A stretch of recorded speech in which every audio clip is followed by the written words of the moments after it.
ఒక్క కూతురు మాత్రమే.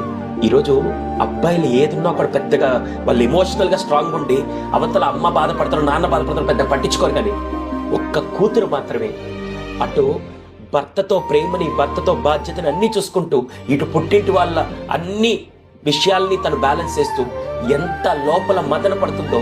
ప్రతి అమ్మాయి ఎవరైతే పెళ్లి చేసుకొని వచ్చారో అటు భర్త మాట కాదనకూడదు, ఇటు పుట్టింటి వాళ్ళని వెనకేయకూడదు, మొత్తం కలిపి చేస్తూ నిజంగా hats off to all the women those are balancing this thing. అది ఒక్క కూతురు మాత్రమే చేయగలుగుతారు. అందుకే ఆడపిల్ల పుడితే లక్ష్మీదేవి అని అందరూ అంటారు. కానీ అదృష్ట దేవతనో లేకుంటే ఇలా మహాలక్ష్మి పుట్టిందంటే, మహాలక్ష్మి అంటే కేవలం డబ్బుతో మాత్రమే కాదు, ఆ తండ్రికి కుటుంబానికి జీవితాంతం ఆనందాన్ని పంచే ఒక అమ్మాయి అని చెప్పంట. చెప్తుంటే కన్నీ లాగలేదు.